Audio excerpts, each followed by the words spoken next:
দেখতে একই রকম লাগেজ কয়েকটি, তাই এত বিড়ম্বনা। তাই তো বিশ্বকাপ টি-20 ট্রফির রাজকীয় আগমন ঘটল সকালের পরিবর্তে দুপুরে। বিমানবন্দর থেকে ট্রফি সোজা বিসিবি সভাপতি নাজমুল হাসান পাপনের ধানমন্ডির অফিসে। অবশেষে সেই জাদুর বাক্স খোলার মুহূর্ত।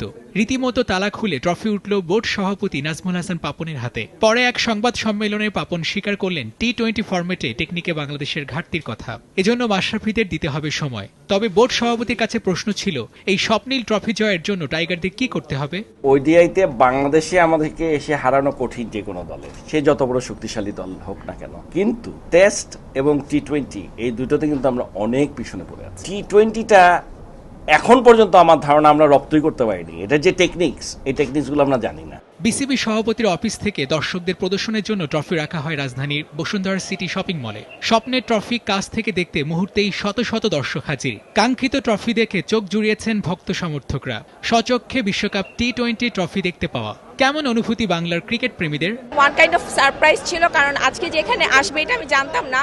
তো শপিং পারপাসে এখানে আসা এবং দেখে খুব ভালো লাগছে এবং অনেক হিউজ ক্রাউড, এবং আশা করি বাংলাদেশ ইনশাআল্লাহ জিতবে। টি-20 বিশ্বকাপ, এই বিশ্বকাপ বাংলাদেশ জয় করবে এবং বিশ্বকে একটা বার্তা দিবে যে আমরা আসছি এবং ক্রিকেট বিশ্বে রাজত্ব করার জন্য। দর্শকদের স্বপ্ন একদিন এই ট্রফি হাতে বিজয়ের মঞ্চে উঠবেন মাশরাফি সাকিবরা।